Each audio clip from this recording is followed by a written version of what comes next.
What's up everyone? This is how to repair a broken RC body.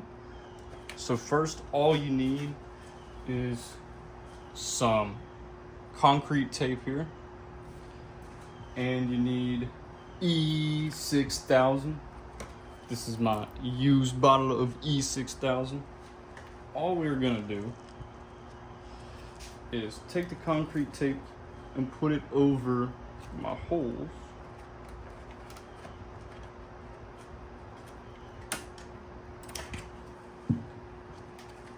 I got a lot of holes on this one.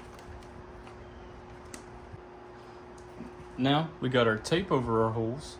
So all we do is take the E6000 and just start spreading it on our tape.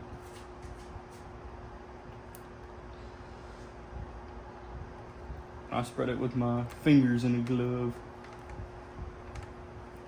Alright guys, now we got the glue on. And it's gonna dry overnight. That's how you fix a body. Completely fixed.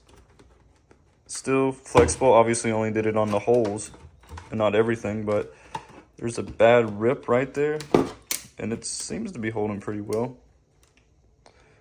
Test it out though. So that is how you can reinforce your body. Just get some concrete tape and some E6000 sealant. You'll be on your way. Enjoy your day.